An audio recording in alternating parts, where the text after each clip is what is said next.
gudoomiyaha golaha wakiilada dowladda Puntland, gudoomiye ku-xigeenka koowaad ee golaha, dhammaan xildhibaanada golaha, howlwadeennada, saxaafadda, asalaamu calaykum waraxmatullaahi wabarakaatu.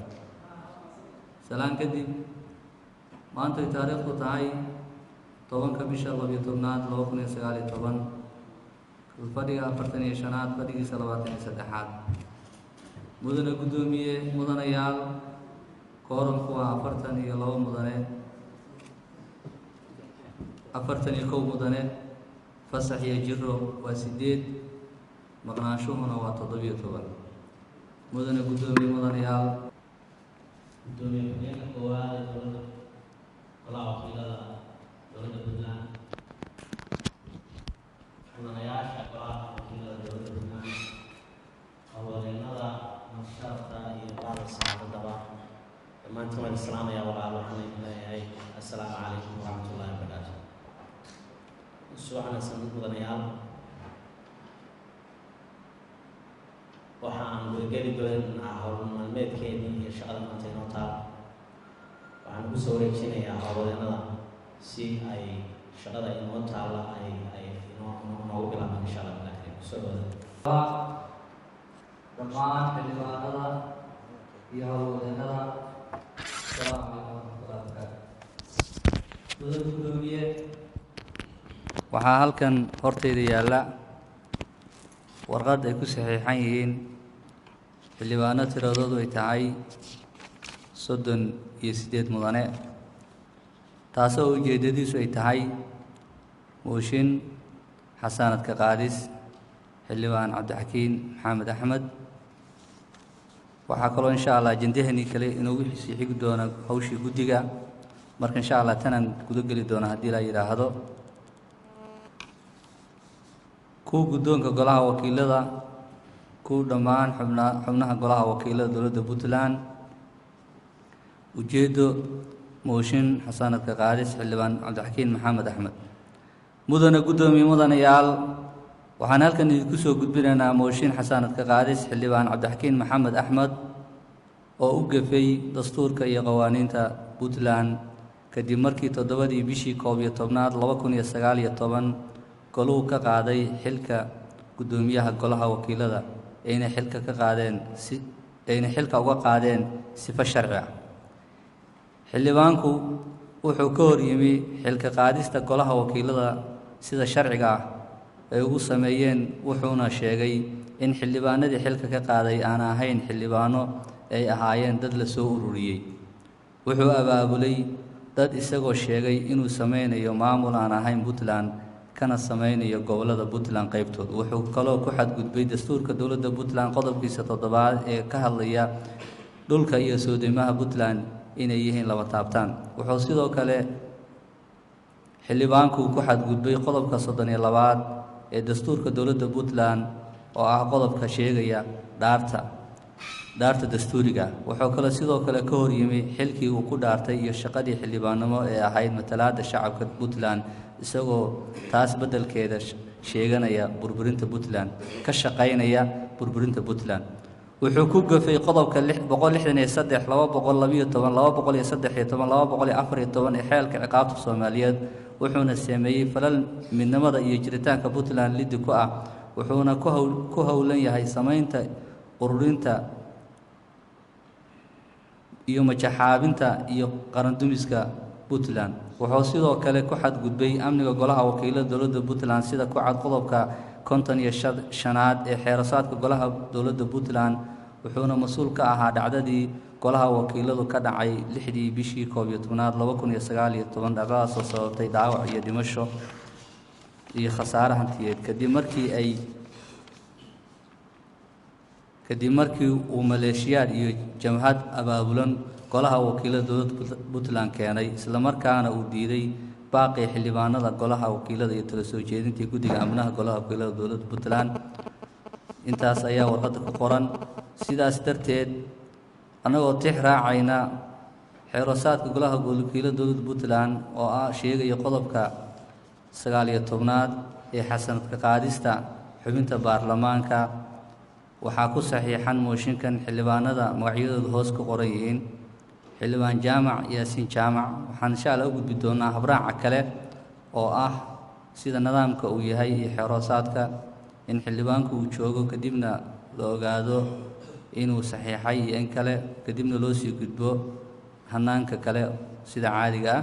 waxaa xildhibaankan yeeranaya insha allah xildhibaan jaamac yaasiin jaamac,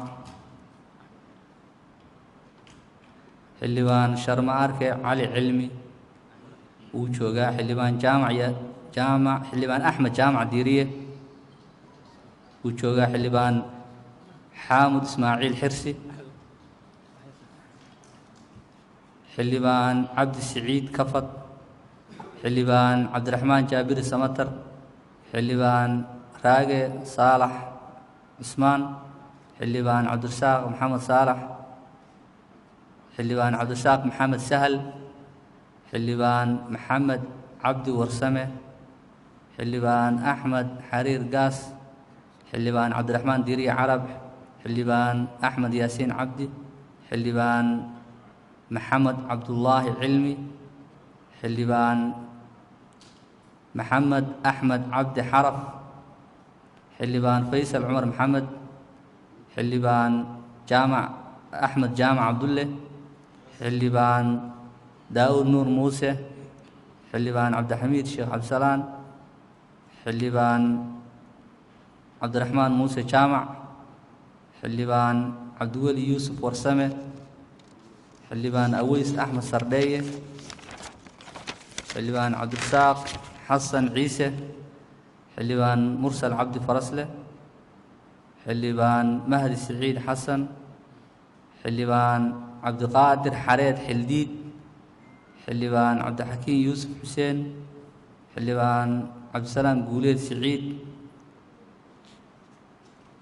xildhibaan siciid macalin daahir, xildhibaan ismaaciil cabdi abtiile, xildhibaan axmed cabdiraxmaan jaamac, xildhibaan bashiir askar xuseen, xildhibaan cabdicasiis siciid maxamuud, xildhibaan ayaanle gallan guuleed, xildhibaan cabdullaahi siciid axmed, xildhibaan aadan yuusuf aadan, xildhibaan xuseen axmed nuur,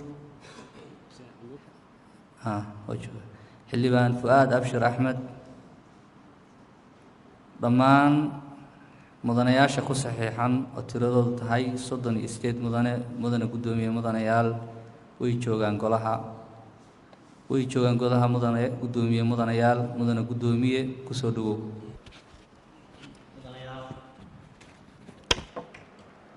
sida ay howlwadeennadu inoo akhriyeen waxaa yaalla mooshin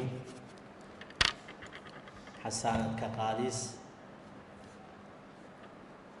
xildhibaan dackiin maxamed axmed dhoobo daareed. qodobo dastuuriya baa mooshinka ku qoran. waxaan rabaa inaan wax yar idiin faahfaahiyo sida ay u dhigayeen insha allah alkariim, kadibna aan gudagalno hawsheeda inteeda kale. qodobka 7 ee dhulka iyo soodimaha. 1. dhulka puntland waxa uu ka kooban yahay gobollada bari, nugaal, sool, cayn, karkaar, mudug, haylaan iyo sanag. 2. midnimada dhulka puntland waa lama taabtaan, lagumana xadgudbi karo, lamana kala qayban karo. labada farqadood ee qodobka 7 ayaa eedaynta ku jiray, labadubana saasay u dhigan yihiin mudanayaal. waxaa kale oo ku jira qodobka 132 oo ah dhaartii aynu marnay. taana iyadana waa garanaysaan, haddaa rabtaanna waa akhriya. qodobka 55 ee xoraasaadka baa isna lagu soo eedeeyey. qodobkaasi wuxuu ka hadlayaa amniga xarunta golaha. qodobkaas farqadiisa koowaad baan rabaa inaan si idin qeexo si aad isla fahmo. qodobka 55 farqadiisa koowaad waxay u dhigan tahay nabadgelyada xarunta golaha iyo tan fadhiyada waxaa u xil saaran ciidanka nabadgelyada ee loo imaday. halkaasna waxaa lagu soo eedeeyey xildhibaanka inuu ciidan abaabulan oo maleeshiya keenay golaha oo uu qodobkaana jibiyey. mudanayaal, annaga hadda waxaan gudagelaynaa insha allah, laakiin waa mooshin doodi ma jirta inaan codayntii gudagalno. howlwadeennada waxaan ka codsanayaa inay isu diyaariyaan codayntii aansi.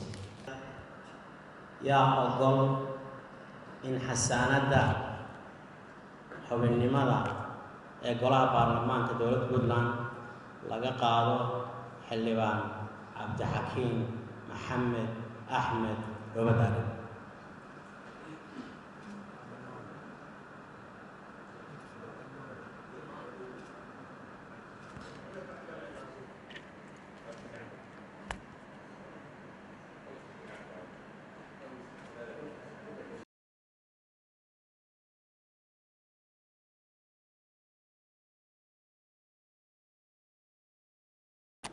yaa diiday? cid diiday ma jirto. yaa ka aamusay? cid ka aamusay ma jirto. mudanayaal, fadhiga waxaa fadhiya 40 mudane, 39 mudane waa ogol in xasaanadda iyo xubinnimada golaha wakiilada dowladda Puntland laga qaado cabdixakiin Dhoobadaare. cid diiday ma aysan jirto. guddoomiyuhuna ma codayn. sidaasay 40kii ku dhan yihiin. sidaasay ansax ku tahay in cabdixakiin Dhoobadaare laga qaaday xilkii xubinnimada iyo xasaanadiiba uuna hadda ku yahay qof shacaba oo la xuquuqa shacab kale ee dowladda Puntland.